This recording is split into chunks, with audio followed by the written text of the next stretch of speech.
It is ruined already. They will not eat it. 1 kilo. Per 1 kilo. Oo. So that's the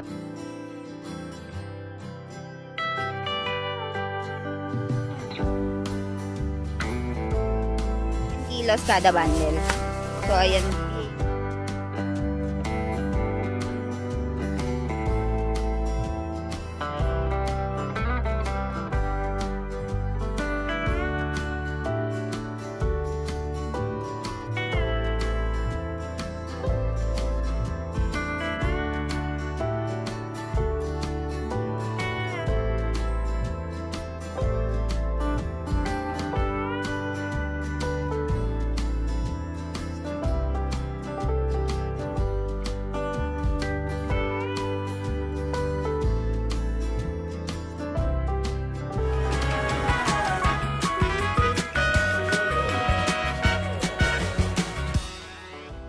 Good morning everyone. So first day natin ngayon sa Pilipinas and medyo maaga tayong nagising. Ako medyo maaga ako nagising kumpara kay Milan, and Milan is still sleeping dun sa loob. So ang gagawin natin ngayon is mag-prepare na tayo ng pagkain niya, which is cabbage bataka. And dito nga kanina nagpunta sila sa palengke dahil natin nga yung mother ko.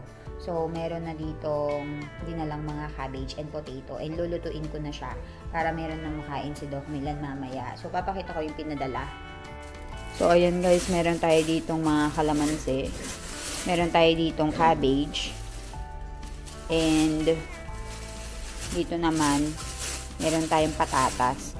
So, magluluto na tayo ngayon ng pagkain ni Doc Milan. And, para pagkagising niya, ayan, meron na siyang kainin. And, ready na yung mga pagkain niya. Dito pala sa cabinet na to nilagay ni mami ko yung ni mama ko yung mga masala na daladala namin last time. So, meron kami bago mga masalang daladala ngayon. And, isasama ko na lang dyan. And, gagawa na ako ng masala box. So, actually guys, kahapon, medyo na-late nang umuwi si Doc Milan kasi nagkukwentuhan sila ng tito ko dito. So, siguro mga 11:30 na siya nakauwi dito sa bahay. Since magkapit bahay lang naman yung pinuntahan namin. So, dito lang siya sa kabilang bahay. So, ayun. Nag-iinuman kasi yung mga tito ko dito, nag-iinuman din si Milan, or nakiupo siya doon. Tapos ako nakipagbentuhan ako sa mga tito and tita ko. So medyo ginabi nga kami, kaya ngayon hanggang ngayong 9 na, tulog na tulog pa rin si Doc Milan. So ang gagawin ko, pagluluto ko na siya ng pagkain, and paggising niya, maliligo na lang siya, and then parang meron kaming harvest ngayon ng ampalaya dito sa likod ng bahay namin. So pagkatapos ko magluto nitong pagkain, tutur ko kayo dun sa ampalaya na farm namin na hina-harvest nila ngayon. So actually, hinihintay nga din nila yung asawa ko na magising kasi yung mga tita-tita ko dito nag-harvest sila. And tinanong nga nila ako kung gusto ko nga daw bang kapag-harvestin si Milan. So hindi kasi alam ni Milan kung paano mag-harvest ng papaya. Since alam siguro niya, pero hindi sila nagtatanim kasi ng papaya since yung mga namin is hindi sila nagtatanim ng ampalaya kasi yung mga tanim namin is usually papaya, mga banana, ganun. So hintayin lang natin magising si Doc Milan and then balitaan ko kayo. Sobrang nakakatuwa guys. Siguro kahapon sinundo nga kami ng mama ko at saka ni na papa ko dun sa airport. So, alas 12 lumapag yung eroplano or mga 12:30 ganyan.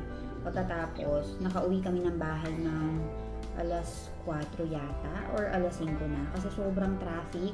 Merong nagko-concert daw. Hindi ko alam kung sino yung nagko-concert pero international band daw siya. So, nakita nga namin yung mga band and pinapatrolan ng mga pulis. So, kasunod ng van namin yung van ng mga nagko-concert. So, sayang lang kasi very tinted yung mga van nila. So, wala ka talaga makikita. Nakakatuwa kasi nagkaroon nga din ng party kahapon kasama yung buong family ko and sobrang saya kasi birthday din kasi ng pamangkin ko, yung favorite ko si Jingjing, yung favorite na pamangkin ko. Yung sobrang tawa Jingjing. So, nagkaroon ng kaunting handaan and at the same time, nag-reunion na rin kami or nag-get together since kakauwi na namin ni Doc Milan. So, nagkaroon ng kaunting inuman and nagluto sila ng napakaraming pagkain para pakainin na lahat ng mga kamag-anak namin na bubisita. So, ayun. Yung cabbage, pinapatuyo ko muna and then store ko siya sa refrigerator para palagi kung maluto kay Doc Milan yun and hindi siya masira. Kagaya ng ginagawa namin sa India. So, hatiin ko lang to guys and then balitaan ko kay mamaya sa mga kaganapan dito. And itour ko kayo dun sa likuran ng bahay namin. Nahati ko na nga itong mga cabbage guys. So, ilalagay na natin yan sa refrigerator. And itong patatas, lulutuin na natin ngayon. So, gagawa tayo ng cabbage bataka. Ilalagay lang natin itong mga masala na ito dito guys. So, nagpadala si mami ng lalagyanan para mai-transfer ko daw. And kapag nagluluto ako, hindi ko na binubuksan lahat ng mga box na yan. So, isang box na lang yung bubuksan ko. So, meron na rin tayo ditong atano. Ilalagay ko yan sa refrigerator. And gagawa na ako ng lot. Ayan, flour for the rotli. Ayan, gising na si Doc Milan. Good morning, Doc Milan. So, gising na si Doc. That's our house. Our house is right over there. Malapit lang. And ito yung taniman natin ng ampalaya. What do you call ampalaya? This one? Galka. Kelara? No, I think it's Galka. Karela. Ayan yung father ko pa. Ayan Tito. Tito. Ayan. Karela is very bitter. This is Karela. It's not bitter. This is Karela. I'll show you. So, malapit lang sa farm namin. It's not Karela. Yung bahay namin. Milan, help me. So, ayan. This is the farm, Milan. They harvested so many times already. So, they're just harvesting the last part, I think. Or it's starting. Let's go. Come here. I'll ask my father. Pa, ilang beses tanang mag-harvest? 8 times. So, they harvested 8 times. Ayan, may maliliit. 7 times. Oh, this is Milan. What do you call this one? Galka. This is not Galka. This is very bitter.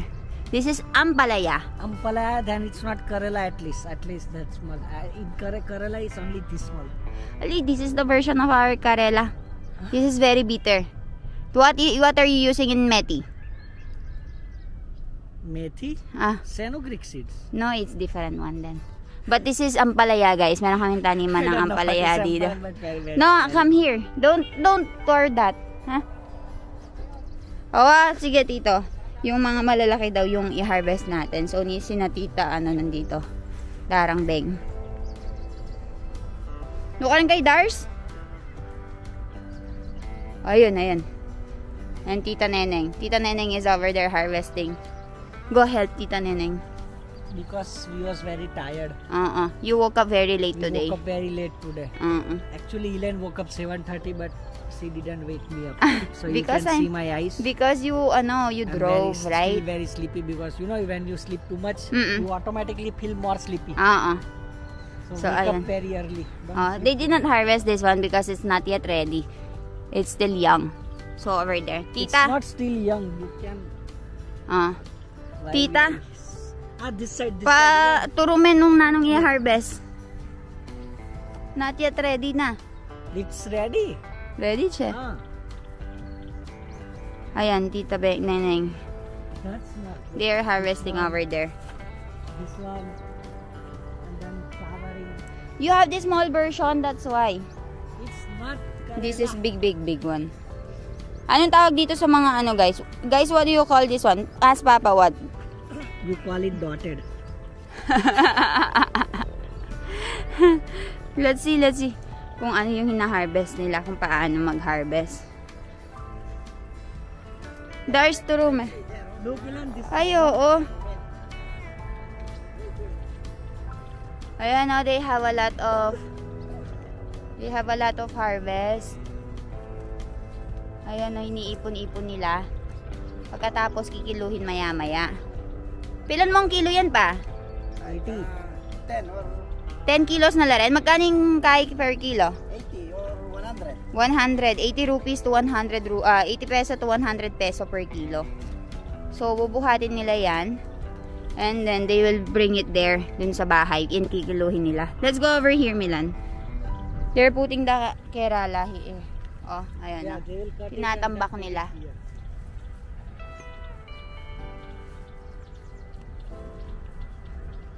We cannot go over there. They put this thing. So it will grow there. will Ayan. like Gumagapang kasi yan eh. And you know, it's very cheap here, this stamp. Ayan, Dars. Dar, pakin mo na, Dar. Darang Beng. Hello, Dang Beng. Kamusta? So, ayan o. Ang dami nilang iniipon. This stamp in India will cost around 30 to 35 peso. This one? Yes. I don't know how much is this stamp. 13. Dars, magkano man siya ni Denny, Dars? 13. Denny kahoy-kahoy? Siya magkano? Oo. 13 rupee, 13 peso. I told you, 10 to 13 peso. This long and thick one. In India, how much? 30 peso. 30 peso. 30 to 35. Very expensive this one in India. Let's go. Ayan guys, kung malayo yung farm na to, hindi man nila ako papapuntahin. Pero dahil nasa likod lang siya ng bahay namin, so pinayagan ako ni Doc Milan na sumama sa kanya. Let's go, Doc. Dars, papag-harvest na niya. Kenny. Ayan, Tito Beng is here. Come here, Milan. This one, this is ready, right? Get the scissor. Or not ready? No, ask Tita Beng. This one is ready. Thick one. Magaling yun. Ask Tita Beng, where? Sige, magtrabaho ka, be. Wala tayong pera. Ayan, harvest. Ang dami mga ragula pala eh, Dars. Ang lalaki pala eh. Ayan, no? Hoy, don't damage, ha?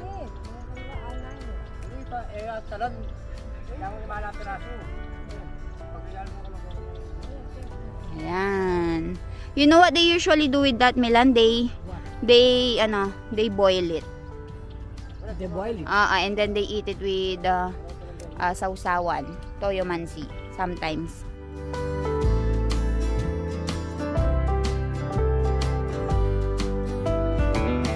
So after na ma-harvest, ilalagay dyan and pupulutin nila maya-maya. Ay, karagol na nine. This is very big. I will leave you here and help them? Ha? Nag-enjoy siya. Here, come here so much. Oh, this one. Thick one. I get it already. You just harvest the thick one. Thick and ready to harvest one. Heavy. Ayan, dun, that one. That one is long one. Milan. This part should be thick. Milan, which one you like? Thick or long? Or short or thin or long?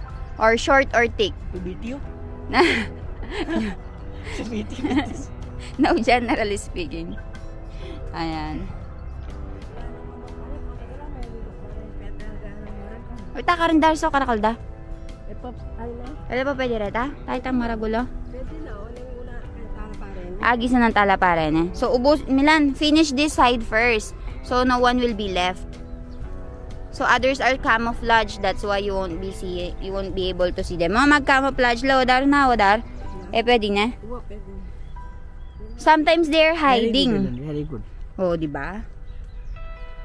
Ayan. Sometimes they are hiding so you won't be able to see them. Just like just like Galoda. This one Milan very big. Cut this one. Everything. Like I'll help in cutting. You don't know anything. I want to cut. Like I want to cut that one. Sure. Wala na may gisa na rin ganyan. I only harvested one. Wala na guys, mapayat na rin eh. Mapayat na rin. Mapayat na rin. This one you can do it. My auntie is saying I'll just get the big one and she can harvest the others. If I find this one big, I'll harvest.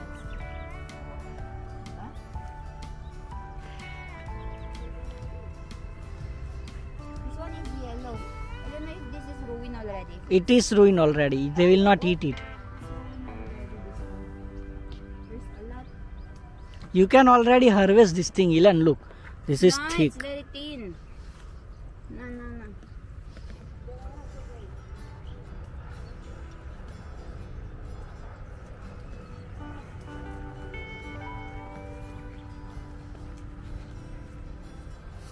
What do you want? Ah, this one. Look.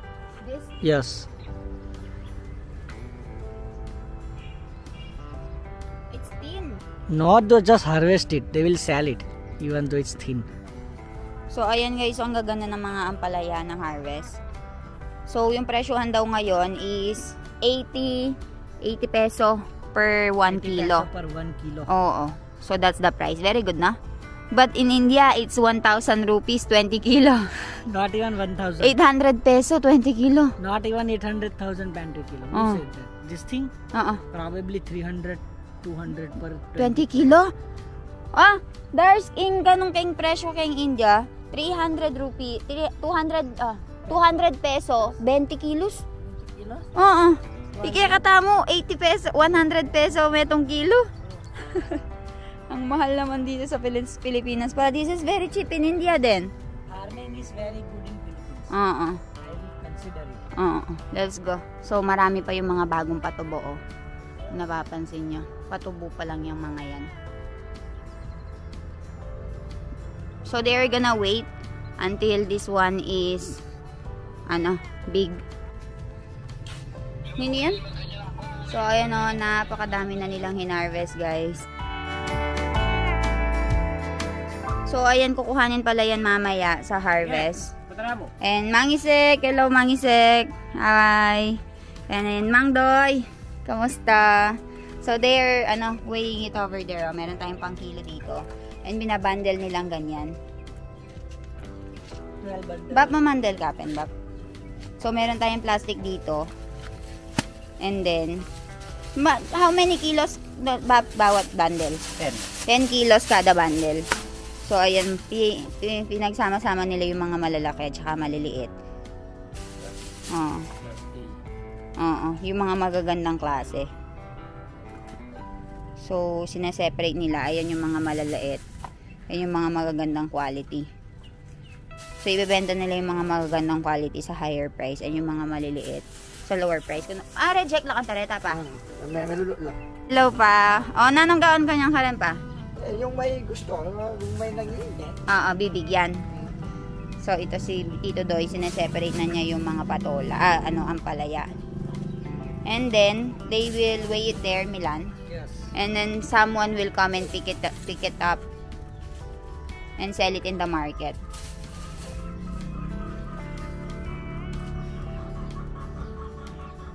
Dapat talagang gas-gas na, Bab. It should be perfect, Milan. There's no scratches.